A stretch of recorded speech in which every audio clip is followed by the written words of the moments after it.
everybody. Welcome back to another episode of More Than a Title. I'm your host, as usual, Jared Thomas, Chief Revenue Officer at Outside the Box Digital. And you know I got my brother, my brethren, my cousin, your favorite CEO's favorite CEO, my guy, Pastel Chatty. What's good, baby? I brought out the new glasses for this episode. You know, so I got a lot of comments like, yo, let me switch it up. Let me see something new. So I brought out the lavenders for the doctor. Brought the color purples, the Sealies. Absolutely. The city specials. You're gone too far. You know the motto, if it ain't bright, it ain't right. Once again, Jesus Christ, summer's not going yet, and you're in black. Not only are you in black again, but a hoodie at that. Ladies and gentlemen, where is he branding? Is he not branding? Repping for the brand. He's gonna faint midway through the podcast. For the brand, I will. Okay. You feel me? That's what we doing. But you already know, y'all, we got a great episode for y'all, man. This is season 4, episode 8. And you know what? Before we start off, let's do some shout outs, man. First of all, shout out to Champ for last week's episode, man. Thank you for the love we've been getting on the social media. Thank you for all the reach outs, for all the followers and supporters. We are glowing and glowing every week because of y'all, and we are charting because of y'all. So thank you for the support, man. It means a lot to us from the bottom of my heart, man. And you know what we're gonna do? We're gonna have fun, and we got a special guest. This queen right here, I've known for quite some time. First, she was one of the first Black women I've seen on LinkedIn doing her thing. And she's somebody who also helped inspire me, right? So she's a CEO of BWG's Business Solutions, which is an award-winning consultancy that specializes in helping organizations grow stronger through diversity, equity, and inclusion. She was also selected to give a TEDx talk on emotional intelligence and had the opportunity to collaborate with several companies and institutions, including Google, PBS, Simon & Schuster, Nordstrom, PayPal, Venmo, Amazon. You want to keep going? You know what I mean? She's the one. She's one of them ones. You know what I'm saying? Also the host of the Dirty Diversity podcast, where they discuss all things DEI. She's the author of a forthcoming book and wrote 2 Amazon best-selling books called Dirty Diversity and The Pink Elephant. We'll have those links in the comments. And also authored 400 articles in Forbes, and also a LinkedIn top voice with over 100K followers on the platform. Let's welcome Dr. Janice to the building, baby. That was a very great intro. Thank you so much for having me here. Of course. That's what I want to just say is wow. No, it's real. The accolades is real. Wow. Real, queen. Speechless. Like, wow. Real. So, matter of fact, I want to know. I would have loved to start from there. We're gonna go into your background, things like that. But like for me, since I want to tell you on air before we begin, like I said earlier, but you were an inspiration to me. You, Madison, Walt Gear. I was the guy that was a weird spot in sales. And like, what am I going to do? Let me go on LinkedIn and be myself. And I see you being yourself. I saw Maddie with the blue hair, and I said, this thing is possible. And that thing changed my life. And we're here because of that. So I want to thank you. And it's an honor to have you here. Real talk. Thank you so much. I appreciate that. And, shout out to Maddie. Shout out to Walt. Shout out to all of Black LinkedIn. Yeah, it is a Black LinkedIn, y'all. You know what I'm saying? We all connect. It's only but so small, y'all. You know what I mean? But hold on, I just want to say something for the listeners that paid attention. He introduced her as doctor. She was humble. She didn't put it in her name. You don't see the doctor in front of her name, but we gonna make her take her respect. That is Dr. Janice. You understand? You address her as doctor. She earned that. She is a doctor. So that's Dr. J to you. No relation. Thank you so much, Chatio, for reminding the people to put some respect. Mandatory queen. You got to put some respect on your name. So let's just, let's start at the beginning. What we want to start at with this journey, Mass. What we want to start. It's so many. I want to go first. Of all, I want to start with the LinkedIn since we were just talking about it. Let's start with the LinkedIn. When did your LinkedIn journey start, and when did you start taking it serious as a platform for your business? Yeah, that's a good question. I've been on LinkedIn for like over 10 years now, but I didn't really I feel like a lot of us got on LinkedIn, but we didn't really take it seriously. I got on it while I was in school, and I just was like, it's kind of stuff. The platform is kind of like stuffy. It's not really my thing. So I never really got on it until maybe like 2017 is when I got my PhD. And I was like, I need a job. So let me get on LinkedIn. So I was on LinkedIn. I was trying to connect with people. I just was about to start my consultancy. And I was like, I don't really know other people, especially other Black people that are doing this work. Let me try to find out what the pulse is on DEI work and any folks who are doing this, because I was applying. I applied to over 200 jobs. No one was trying to hire me, even though I had a PhD. All I had was teaching experience, right? So people were like, yeah, you were a professor, but what does that have to do with corporate? So I struggled with finding work. Okay. So what really propelled me onto LinkedIn was like, I needed a job. And then I noticed how you could connect with so many people. And it's not to me like any other platform. I know, Jared, you and I have talked about this. I feel like LinkedIn, the ability to see other people's stuff is like, you have the explore page on Instagram, but I feel like LinkedIn is different, where I might not ever interact with somebody, but I'll see their content on my page, on my scrolling on my profile. So I think that the community that I see, especially after the murder of George Floyd, like the Black community specifically on LinkedIn, is what really like draws me to stay on the platform. Yeah, absolutely. And I'm curious too, because I spoke to Maddie about this. She came on like a couple months ago. She said she was shadow banned. What I love about you two, both of your content is very real, it's very direct. Have you dealt with anything like that with the platform where they suppress your views or anything like that? Did you have to overcome any of that stuff?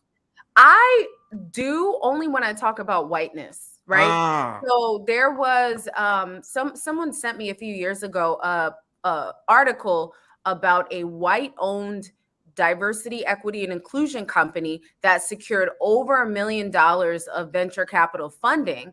And she sent it to me like, can you believe this? Like, do you think they would ever invest in our businesses like this, right? So I posted about the company because not only was it white owned, it was a Canadian company, right? Getting American VC funding.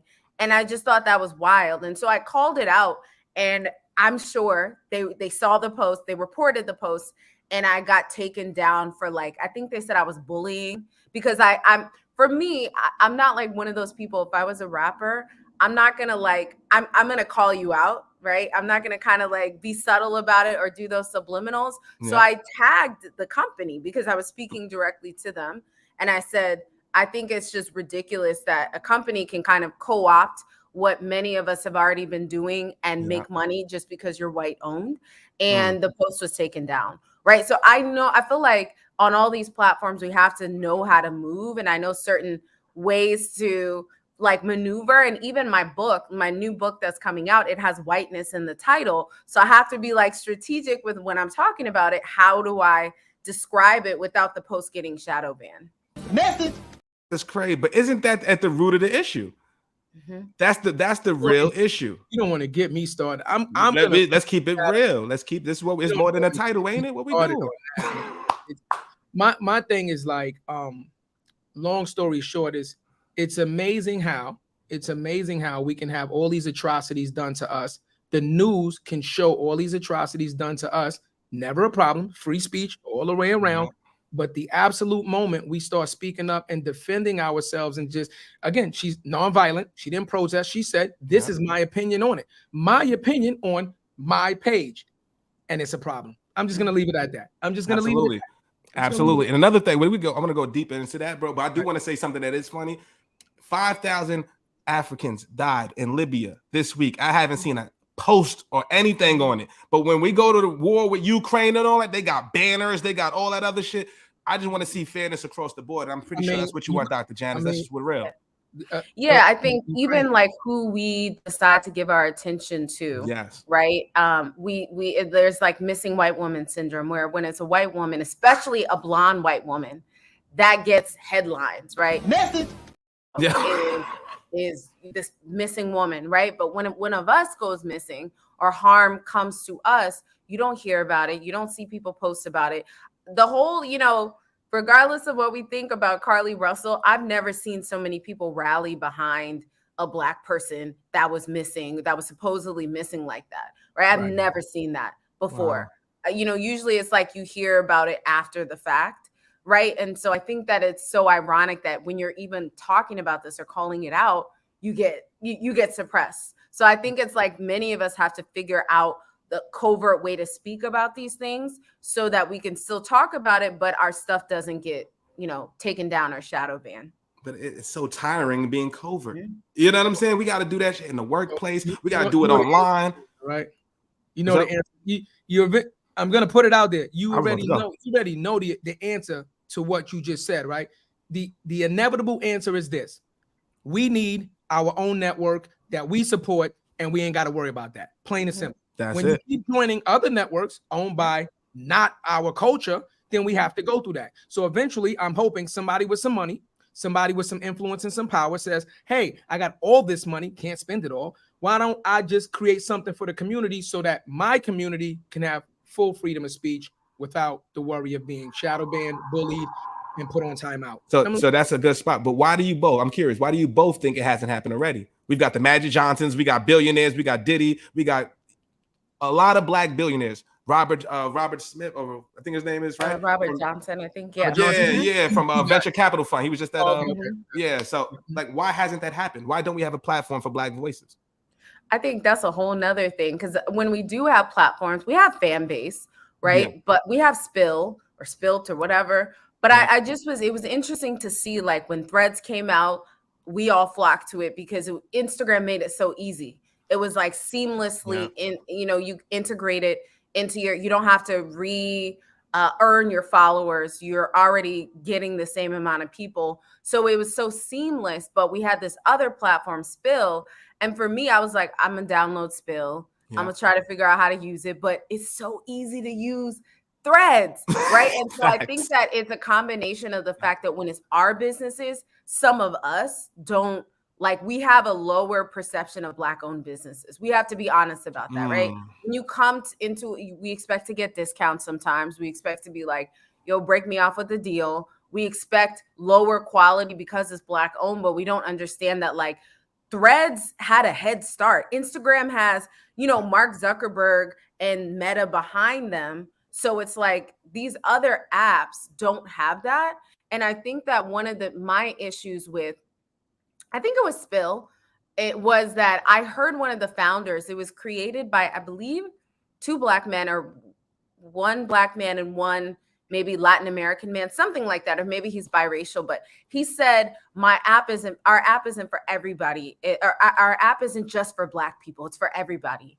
And that kind of pissed me off, because I feel like even when we create something that was specific to our culture, we feel like we have to be inclusive, right? Yeah. We feel like we have to, like, I was watching the conversation happening with when Versus came out, right? And people were saying, oh, we should have these white artists on there now, right? So it's more inclusive, and and I'm just like, it's okay to keep things for our culture and to gatekeep things that were created for our culture by our culture. But I think that, like, we don't have a positive perception of Black-owned businesses. I think people are not as likely to support Black-owned businesses, right, as they are to support, like, a Gucci or a Fendi or whatever the case may be. So I think that that's part of it, where there probably is a Black-owned LinkedIn. It's just we haven't heard about it. It doesn't receive the same visibility. Yeah. I mean, bro, again, I'm gonna keep it short. Lead is lead, and I stand by that. I've lived my life by that. Lead is lead from the front. So I don't give nobody no excuses. You understand? Again, it is completely different when you're talking about somebody starting off at the bottom without a lot of resources, monetary exposure, Black books that they can call connections. It's not what you know, it's who you know, right? We're not talking about those. We're talking about the 1%. We're talking about the ones that have money over money over money, that you don't never have to work for generations and you'll never run out of money. You don't need acceptance anymore. Like, this is what I'm talking about. Like, when is enough enough? When do you say, okay, I've made it. I don't care what nobody thinks. I'm going for the culture, and you can't stop me because I got the money and the resources to make it happen. That hasn't happened. And when that happens, then we can have a different conversation. But I think there's a reason why that doesn't happen.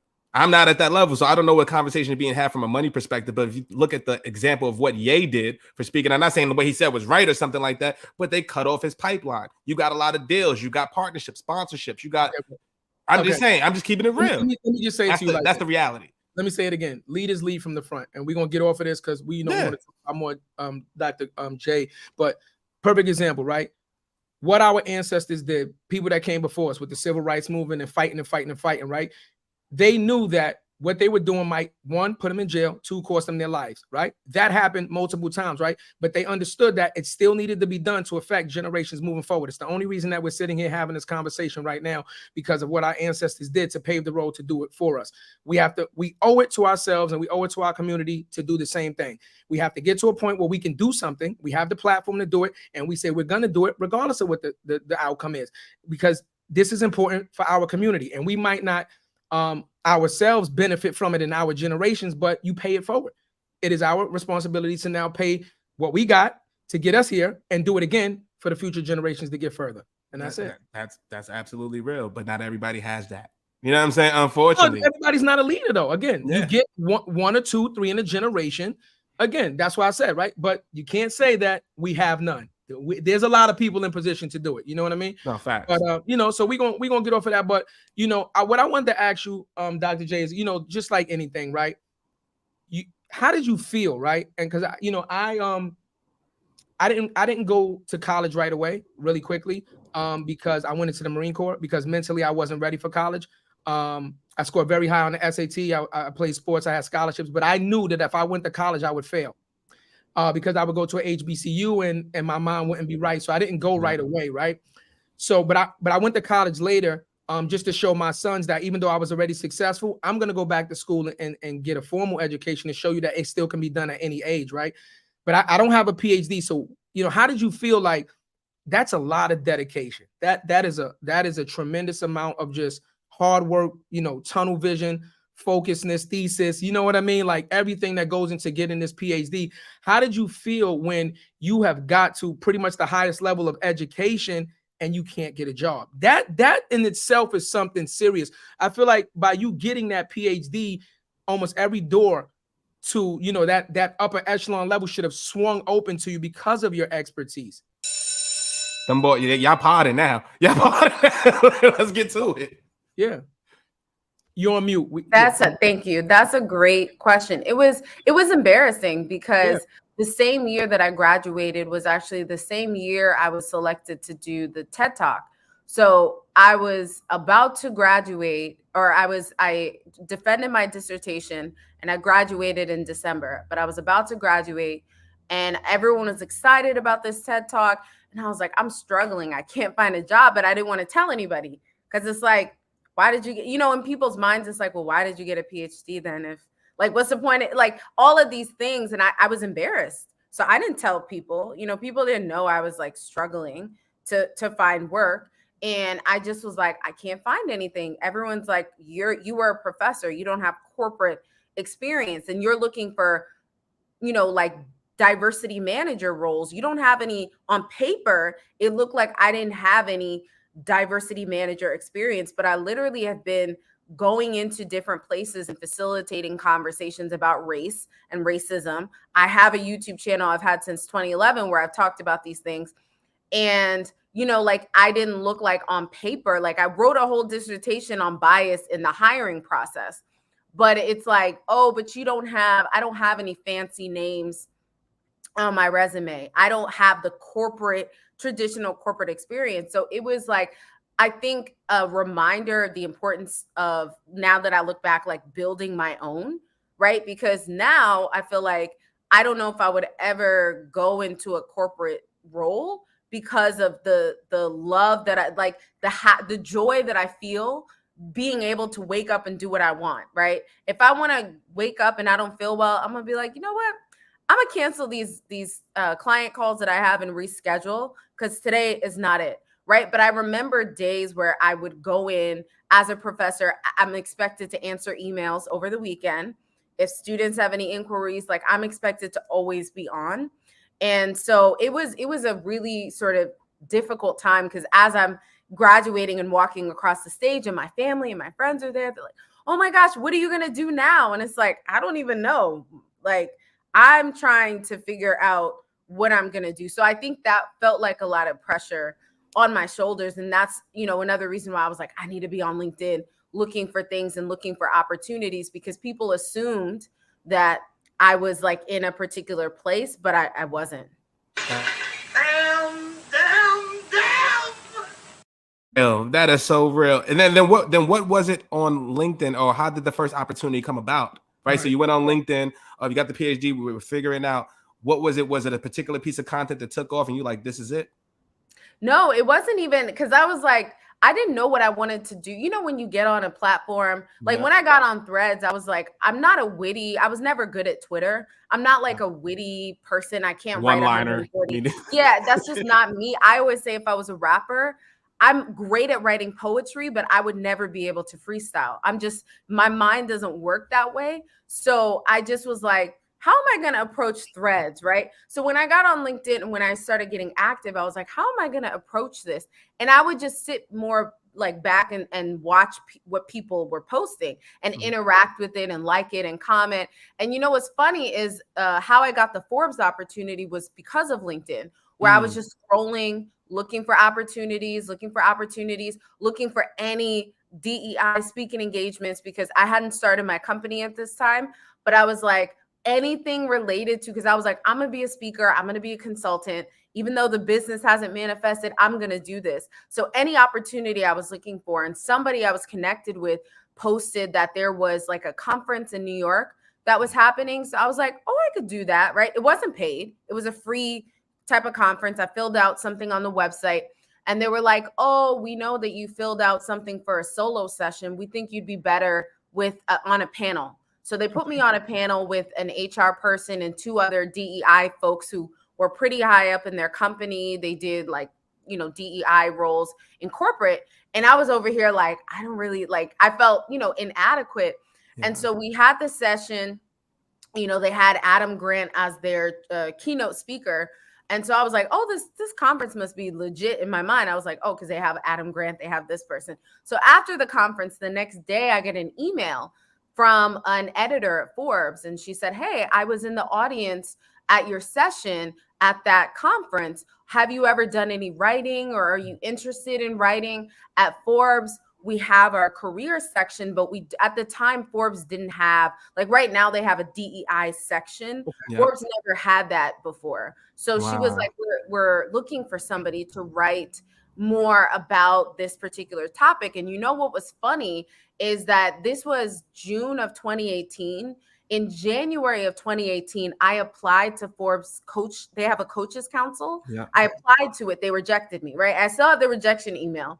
Wow. And they were like, oh, you're not well suited for the coaches council. So it was funny to me. I was like, yo, like the way that life works is just really funny. If I hadn't been scrolling on LinkedIn and decided to apply to that conference as a speaker, you know, now I'm getting an opportunity to write for Forbes. So she didn't know that I love to write, and writing is my passion. So she's like, do you have any writing samples?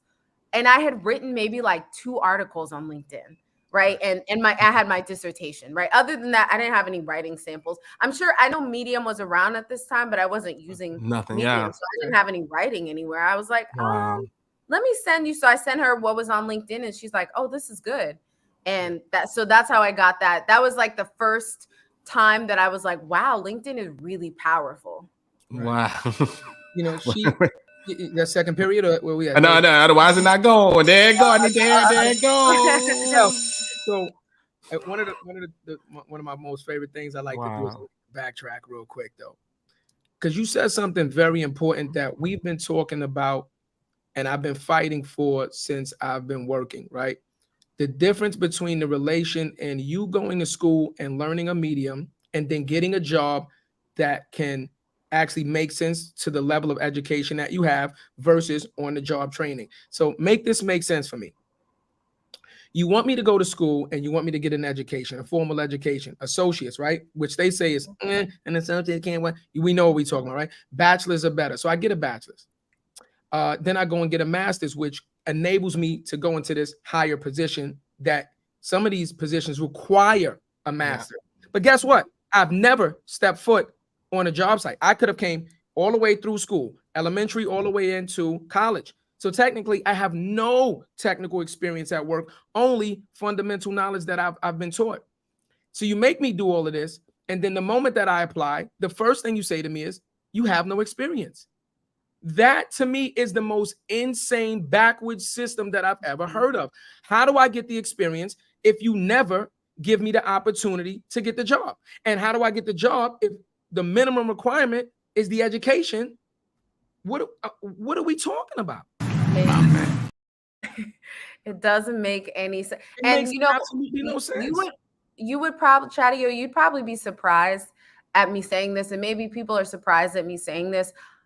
I just don't think college is for everybody, and I'm okay with that. As somebody who has had so much schooling, my parents are educators, so it might be blasphemous to some people, but I just don't think I didn't need a PhD, to be honest. It helped me think in a different way, but I could have been doing what I'm doing without a PhD, without a master's, without, like, I don't feel like I needed it. Sometimes people come to me and say, I'm starting in the diversity, equity, and inclusion space. What sort of certifications or education should I get? And I'm like, do you have a passion for it? I was just And say, passion. like, I'm just like, you don't really need to, like, but as for me as a Black woman, I think people are always second guessing me. So I felt like it would help me to be taken more seriously. Whereas like a white man that walks in is going to be seen as an expert, but me, it's like, oh, you know, what is her background? What is her? So I feel like in that sense, that's why I felt like I needed something to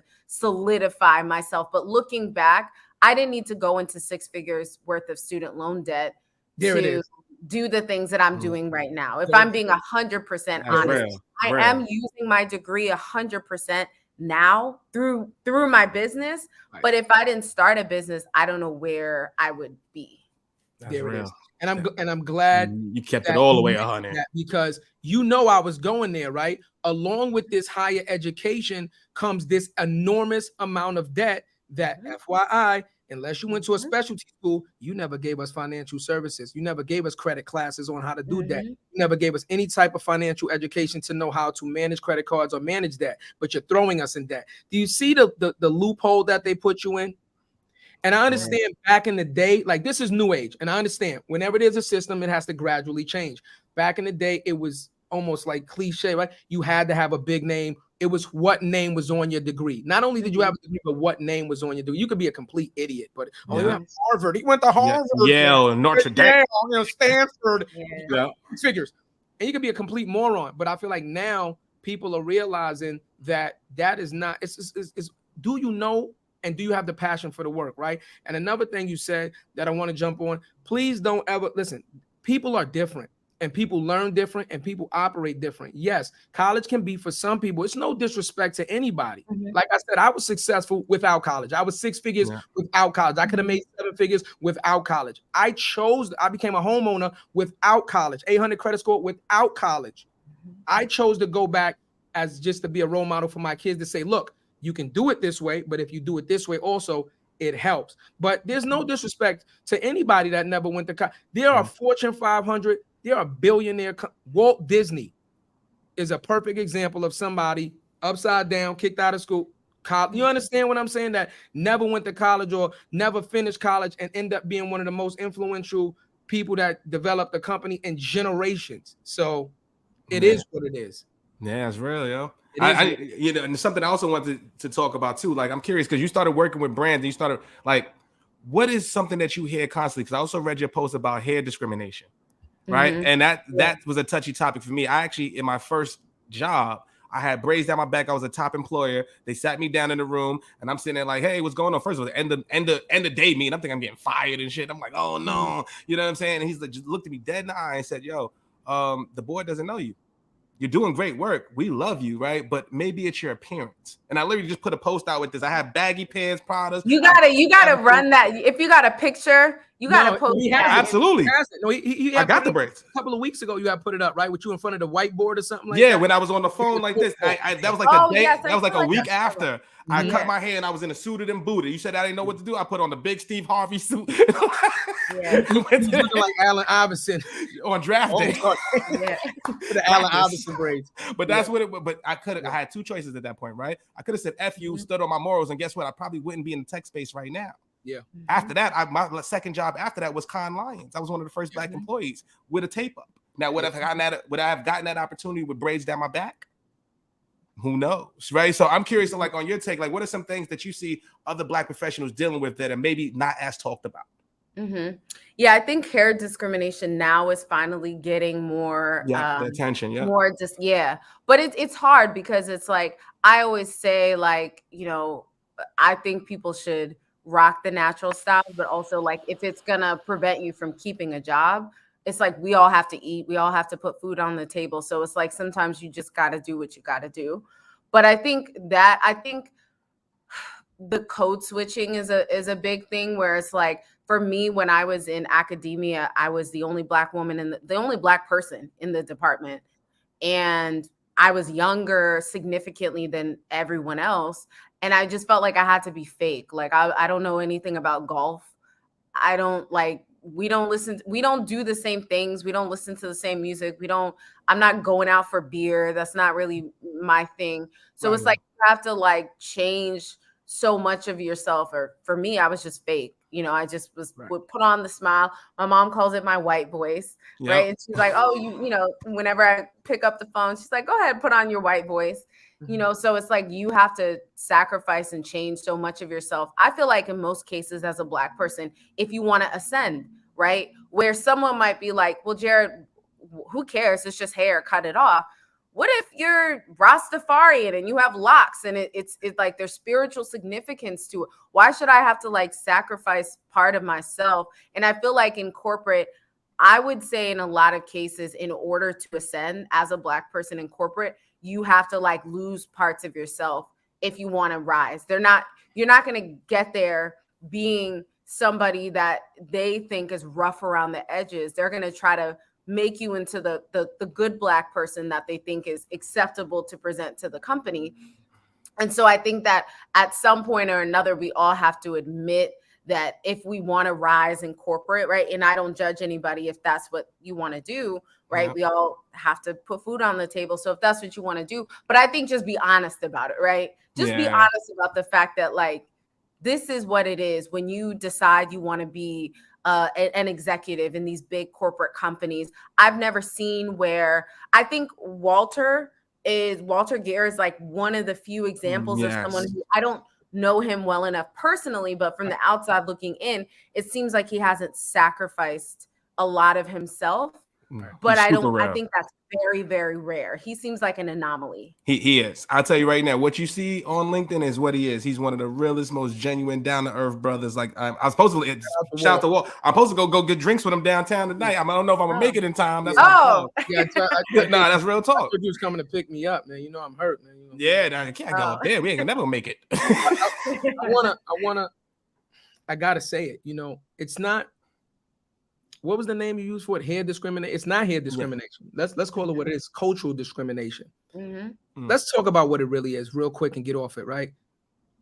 Most Caucasian women, by genetic design, their hair is straight. Their hair is straight. Most of them have long, stringy hair, blonde, red, it doesn't matter. They might get a little bit of curls. Their hairstyles are very, very minimal. A bob, it's still straight. Part, it's still straight. It's our culture. It's our culture. It is what it is, bro. It's our culture that we have the curls and we sponge it. It's our culture that has the braids and the different styles of the braids. Our culture, like you said, the Rastafari that believe the power is in the hair, not only to grow your dreadlocks, but to leave them. That's the key. Rastafari don't style their dreadlocks. They leave them and let them grow as nature would have them grow, right? So again, right, when we're talking about hair discrimination, it's not hair discrimination. It's more discrimination towards our culture to say, we want you to what? Look more like us. Bottom line, right? And let me tell you, before you even get to the executive level, how about this? And I know, Jared, you might have experienced this because you were a ball player also. My little brother plays basketball and football, and my cousins, he plays overseas now and things of that nature. So they've been playing basketball their whole lives, but going towards high school when they got these scholarships to these Catholic schools, right? So my brother had braids down his back, right? Because we all have had hair, right? I cut my braids. And one of the first things they said to him before he accepted the scholarship was, if you want to come here, you have to cut your braids. This is high school. So to even get an education, you know that you're bringing me here, not even really because I'm smart, but because athletically, you know that I can bring accolades to your school, but you still want me to conform to a look that you feel like is, like you said, less abrasive for the culture. Whose culture? I'm representing my culture. So before you even get to the executive level, a lot of kids that go to Catholic schools experience this today. So, you know, it's I'm sorry to interrupt you. It's really upsetting. And you said that, and it reminded me of a situation. I'm connected with somebody on Instagram who's a vice principal or assistant principal, and he has been wearing his hat, his baseball cap, in the years that he's worked at this school. All of a sudden, administration told him you can't wear your baseball cap. What does me having a baseball cap have to do with how I teach the students? Right. It has nothing to do with. So he ended up, and I commend him because I know a lot of people were like, why not just take off the hat? You know, they made it a whole big thing. And he said, you know, forget y'all. He left. And he was like, you know, because he said they put him on whatever administrative leave or whatever because he wouldn't take off the hat. You're gonna lose. We're in a teacher shortage. You're willing to lose a Black male teacher because, and so it's exactly, Chadio, like you said, it's the culture, right? Because it's not just, it's our nails, it's our hair, it's our earrings, it's what we wear, it's everything. So it's like it's deeper than just the hair discrimination. Message. And real quick, and we getting off it. Though, but just, you know, look, he made the decision to leave, right? And I said this, and I think I said it on the Champ interview when I said these smart people, right? People with PhD. I'm getting on it real quick. Think about who designs the educational system, right? Think about who puts out the curriculum for teaching our youth to better themselves, to not be, you know, a criminal and things of that nature. So you tell them you got a PhD, you got a master's, you got all these smarts. And once again, you're valuing not what the person brings to teaching these youth to be better individuals, but you're valuing rather losing him and losing what he brings to the table for a baseball cap. It's a lesson. They try to, you know, make an example. You know what I mean? Not many people gonna make that sacrifice, man. Especially I worked that hard over the baseball cap, but that's I had the reverse effect, right? So when I started on the LinkedIn stuff and it started blowing up, I went to corporate, right? And I was working for a company. I went in there like this, and it had the reverse effect where people were starting to rock me more. Like I was starting the CEO, the CMO. Those are my people to this day, right? I went on the first town hall meeting. I had my same hat on. I come on the next town hall 2 weeks later. Mama got him cocked to the side, backwards. I'm like, yeah, you know what I'm saying? I'm like, yeah, now we talking. And that's it's not even a Yankee hat, bro. And it's a sock because I got my own swag, bro. What are you doing? I got my own swag. You ain't even repping where you from. That's bro. True. That's true. You gotta rep New York. Still Brandon. You ain't Brandon. What's your shirt? Are you from New York? You ain't from Chicago. Let me see your shirt. What you got on? What you got on? Let me see your shirt. I got on a bunny. They ain't more than the title. That don't like OTB digital. Bunny. Listen, it's pink and red. It's pastel, baby. You know, so I'm staying on. You gotta rep chat. You're not repping for the brand. Dr. J, fellow, you gotta be repping the brand. He designed the merch. Ain't designed the merch. Come on, baby. Listen, so you know, I commend you, right? Like I said, I commend you because you made a decision not only to get your education, but to also put yourself in a financial situation where, guess what? If you didn't get a six-figure job out the gate, if you got something for 60, 70,000 on an entry level, the question now is, how do you survive? How do you survive as a woman that has spent all these years in her education? You're an adult. I don't know what kind of support system, if you have a family, because some people don't have family that they can go and live with, right? So you still made the decision to do that. But if you, like you said, if you'd have gotten a job that didn't pay well, not only could you not have survived, because once you finish school, then that's when you start paying back these student loans at $1,300, $1,400, $1,500, $1,700 a month. You know what I mean? So I commend you on just, again, you know, it's a very difficult road that you've traveled, and that's why people have to put respect on your name. So let's get to the writing. So now you're writing. Yeah. Now you're writing, right? Yes. Now, you know, I'm going to ask you now, right? So this is funny. So they turned you down on the left side, but then gave you the job on the right side, right? So now once you're in the company, did you ever apply back for that coaching position? Like, oh, by the way, I already work for you. You know, no, I didn't, because I just wanted to get my foot in the door, because I know the cachet that comes with being affiliated or associated with Forbes. I just was like, oh, if I'm like connected to this, like it will help open. I was like, somebody just needs to give me the opportunity, because I know what I'm capable of.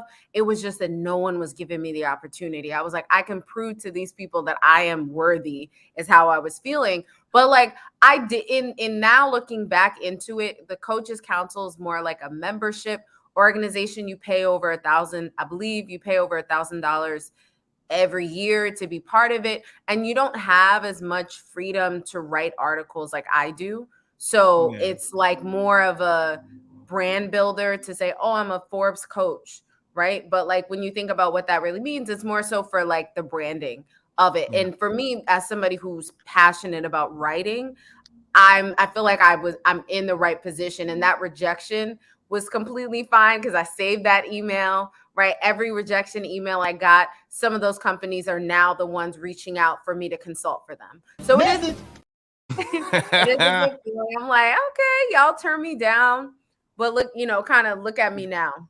Look at it now. Get an air horn on. I can't even get the air horn quick enough.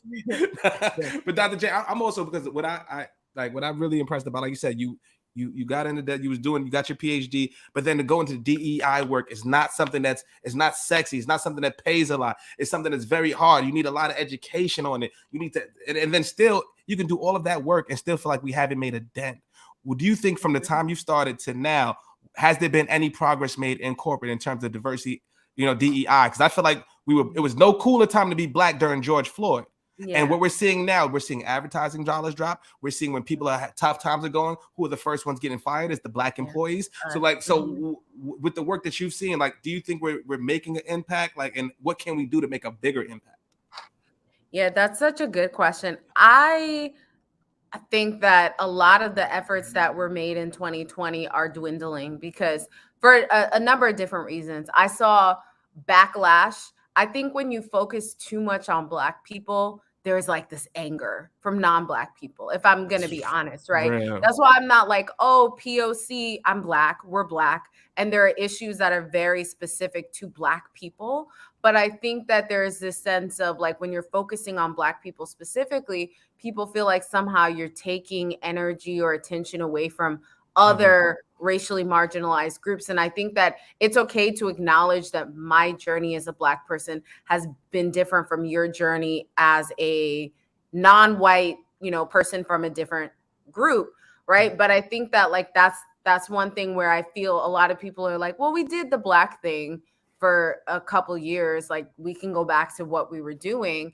And then it's also like, like you said, now that we're in the economic situation that we're in, a lot of companies are like, oh, we overhire, right? In tech, oh, we overhire. We need to cut back now. And who's the first to go? Black people and people, people of color. Nice. Who is what are the programs that are often cut? DEI programs. Because it's like, we can't worry about making sure the most marginalized feel safe. We got to stay afloat as a company. So that's like the first thing that ends up getting cut. So I think that a lot of the progress that was made has either stopped or is being reversed, especially in those states like Florida, right? Where I'm just like, my hat goes off to the DEI folks who live in that state. Wow. Because, in 2020, luckily it didn't come to fruition, but Trump had a diversity ban where he essentially said, if you are providing training for federal agencies, if you use words like critical race theory or talk about how white people are, racist, then you will not be able to get federal contracts. And so I have clients that were like, can we see your content before we decide to hire you? We have to make sure it's in compliance, right? And that was in 2020. Trump didn't end up winning the election, so that, things never came to pass. But I can only imagine, and I don't know if you both have been following what happened with the Fearless Fund, which was it's a venture capital fund created by Black women for Black women and women of color. And a group of non-Black women sued them, right? And they're saying that because they provide VC funding to Black women specifically, they said it is somehow against, against the Civil Rights Act and a violation of the law.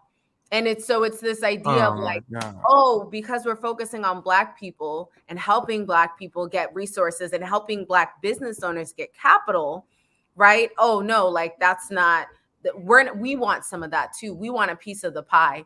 And it's like Black people were so far behind the race compared to everyone else that if we're like in a race and Black people have a backpack and bricks in, I feel like by providing different policies, you're taking the bricks out, but they still have a backpack on and started the race further than everyone else. Yeah. And it's like someone coming in and saying it's unfair that you're taking the bricks out. It was already rigged. Yeah. It was already unfair to begin with. So I think that like things are starting to like, there's a lot of anti-DEI stuff that's going around, but I do think that there is progress being made in different ways in different companies. And there's a lot of folks who are doing this work. So I'm hopeful that things will continue to progress, even though the progress is very slow. That's as real as I can't even say nothing. You pardon right now, Dr. J. You pardon right now. You pardon right now. You know? I sincerely appreciate real talk mentality, because seriously, I get angry a lot of the times that I'm like, when is enough enough? Like, I feel like as a culture, you care, but you don't care enough until this shit hits your front door, right? So if something happened to something, like, let's say the George Floyd thing and all these other things, right? It takes for a tragedy to happen. When little things happen every single day that leads up to the tragedy, that say, you don't see this coming? Like, you don't see this happening, but mom is the word, right? Until it happens to you or your family, and then you want the world to rally. Message. Yeah, exactly. You know? And I think that we think that, like, a lot of people kind of think, oh, it's just Black people, right? Oh, no, it's literally like, we're so interconnected. All of our oppressions are connected. So if I see you like hating Asian people, I know you don't like Black people. I know you don't like gay people. I know you don't like trans people. So it's like, it affects all of us. And I don't think we see it like that. We kind of see it as like, oh, it's a Black people thing. I'm not Black, so it doesn't affect me. It's not my issue. And it's like, no, it's literally affecting all of us. Yeah, it's crazy. You know what you put up to the other day that had me crazy, and I saw it on Instagram right before I was gonna post the same shit. The HBO doc that's coming out. Okay. Can you tell the people what that's about? And I would love to hear your take on that. We could just give them we can have a little dialogue on that. It's funny because I get a lot of email pitches from people like, oh, can you do a Forbes article on this? So I got an email and it was intriguing, right? Because I'm like, oh, I watch HBO. And it was a documentary about a white woman named Renee Bach who went to Uganda. She has no medical training at all. She went to Uganda. She started a nutrition center or medical center, and she was providing care to Ugandans. And she provided a care to over 1,000 people. And I think because of her care, she ended up killing 100 Ugandan children. And the fact that a white woman from America with no medical training could come to an African country and start a medical facility, and nobody's questioning, do you think a Ugandan could come here? First of all, you're not even coming to our country, because we stopping you at the front, like, who are you? Why are you here? Yeah. But if you came with no credentials, like there's no lick of medical training, right? And you want to open a medical center in the US, that would never fly. As a Black, no, that would never happen. So it's like she went over there, killed 100 kids, 100 children. And it wasn't until the Ugandan, I think, government decided, like, this is wrong and we're going to pursue a case, that anything happened to her. Right. And so HBO has a documentary on the whole situation. But what was frustrating was HBO, when they were advertising and marketing the documentary on Twitter, they were like, are good intentions enough? And it's like, why are you marketing it like our good? She literally killed people. She killed 100 children. You should say, you know, like, you have to, whoever's running their Twitter page, it just was like the way that they sort of softened the horrific things that this woman actually did. It was just so frustrating.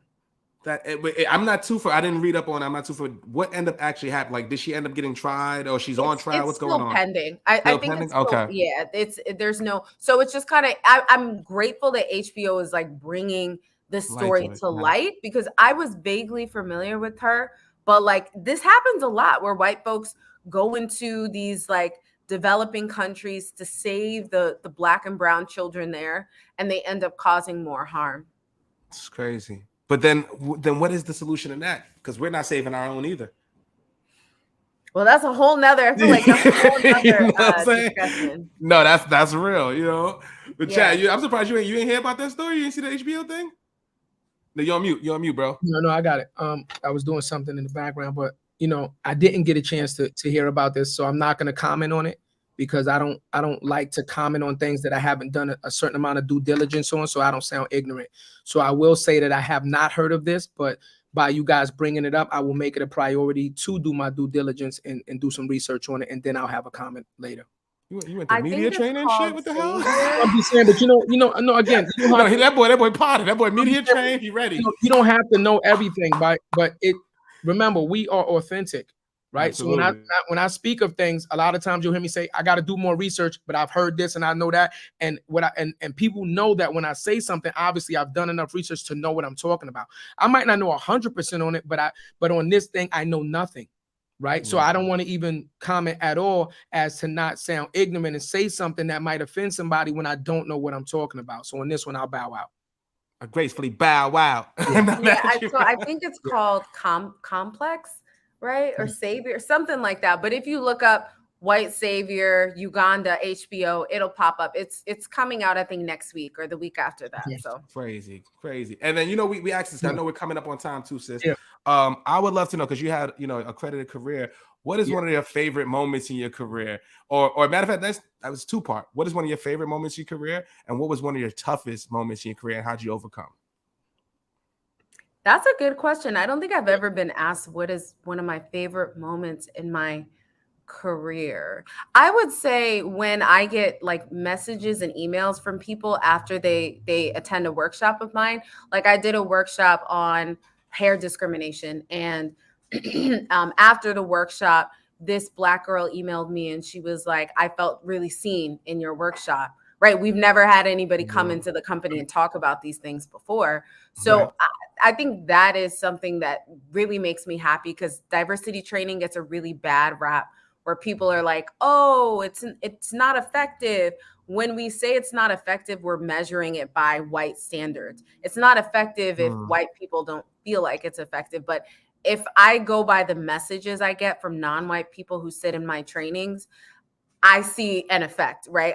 I feel like it is impacting them. So I would say that's probably one of the best moments in my career. And I would say the most challenging is when I give a client advice and they go against my advice, and and I talk to employees and they're kind of like, nothing is changing in this company, and I feel like they're not committed to DEI, and it's tough, right? If I'm in that position where I was hired to help them with DEI, I give leadership advice, they're not taking the advice, and then employees notice and they're like, this company's not committed to the stuff they say they're committed to. I think that happens a lot. That's been happening a lot more now. And it's frustrating because there's no leadership accountability. Like, how are leaders being held accountable for the environments that they're creating? So you're going off. You're going off. You're going off right now. But you know what that is? That's a checkbox. See, I know about that. That's called checking off a box. Let me hire Dr. J for our inclusivity thing. That way we can check this box off as being compliant. Yep, our ERG programs. Thank you. See that I know about. That's called checking off a box. So they're checking off a box, but their priority is not really listening to what you got to say. Now that I know about. Exactly. And so I think that a lot of the reason why stuff failed after George Floyd was that it was so much check the box. No, it wasn't, people were doing it just because it was trendy. Yeah. But I'm curious before we go, because I know we're coming up on time, so I have to get this out. I'm upset at you. No, I'm upset. Why is that? Because this interview, I need more. I need more. And I know you stuck on time, but this is such a dope conversation. Super dope. That needs to be had. I'm inviting you. We have to have a part 2, please. Yeah. We have to have a part 2 because you have too much to say in this short time frame, and I feel like there's so much more that the people need to hear. This is what this platform, we created it for, to get your voice out there, unfiltered, unchecked, by say whatever you want to say in the tone and the voice that you scream if you want to scream, because the message needs to be heard. That's so fact. Thank you so much, Jared. I'm gonna text you, or I'm gonna be back in October. Let's do it. Right. For people listening, first of all, you have an open invite whenever. I told you that. I said I would love for you to be there because I think. Where are you, Dr. J? In New York, right? No, are you in New York? Yeah. I'm not a native. Well, I'm not a native. So I always try to point that out. I'm like, I'm not a native New Yorker. I'm from Virginia originally, but yes, New York. Wait, what part of Virginia? What part? I was gonna ask Chadio, but you said you were in the Marines, because where I'm from in Norfolk, there's a lot of notice I said it. Notice I said it. There's a lot of Navy, so I was like, no, but not Marines as much as Navy. Yeah, I got a lot of family in Virginia, Norfolk, Richmond, Petersburg. Richmond. I went to school in Richmond. Yeah, just came back last month. I almost went to BSU. Thank God for the Lord talking to me and said, "Sit your ass." My dad used to teach there. Yeah. So we have to do this, right? First of all, like Jared said, you're in New York, so we're giving you an open invite. Whenever you like to meet up in person, we can meet somewhere and get something to eat and really break bread, because we need to further this conversation. Absolutely. But I'm also extending another formal invite. We need her back on More Than the Title for part 2. There has to be a part 2 to this conversation. No, and you kept it so real. Like, I just feel like we need, in certain topics and certain conversations, we need a female perspective. We have to. We need a female perspective, and an educated female perspective. A black queen on here that's gonna keep it real. Not an ignorant one, right? Somebody that can say, no, I can back exactly what I'm saying. Absolutely. Right? We're gonna challenge some people. We're gonna challenge some people. We're gonna try to change the norms. So I appreciate y'all. Thank you so much for letting me where they can find you. You let the people know where they can find LinkedIn. I'm on LinkedIn mostly. Instagram be playing games. They be shadow. They be doing the most. So I'm on Instagram, but I'm on LinkedIn more. So if you're on LinkedIn, you can find me at Janice Gassama. And be sure to pick up pre-order my new book that's coming out next month, Decentering Whiteness in the Workplace. We're getting a copy of that. I promise you that. Facts. And I need a signature. I'm gonna bring it to you. Thank you. I meant to say that. Y'all have to come to my book release party. I'm doing a book release party next month near Madison Square Garden. Y'all have to come. Done. Just send us the info. Pencil is in, straight up. You know what I mean? Because we're fans. I might see a real talk on the spot with Dr. J on the spot. Exactly. Real talk. Right? How many of y'all showed up when she had an event? Real talk. How many people came out to support her in real time? Yeah, exactly. And we're gonna do it. And you know what? We're also gonna still work on. We want a Black LinkedIn event. We're gonna do for Black creators. We're still thinking and talking about it. We're trying to work the logistics out for those listening. We're going to make that happen. Can't tell you a date, but when we do, it's gonna be lit, y'all. Because we want nothing but realness, y'all. We want to connect. We want to build. I will have one of More Than the Title shirt just for him. Okay, you gotta rep for the brand. It won't be black though. I'm probably. And we gotta get you one too. We gotta get you one. Yes, I'll definitely rock it. I love to support Black businesses, Black brands, all of that. So I gotta give a clap. No, I'm serious. Let's go. Thank y'all. Dr. J, we appreciate you so much. We know you gotta go. We look forward to seeing you next month, and we look forward to having you back on the show for part 2. Ladies and gentlemen, we promise you and we deliver. We promise you and we deliver. Another amazing episode of More Than the Title. The gems that this woman has just dropped is just the beginning. It's opening doors for conversations that need to be had in this community, and you're going to hear it on this platform primarily. Holla.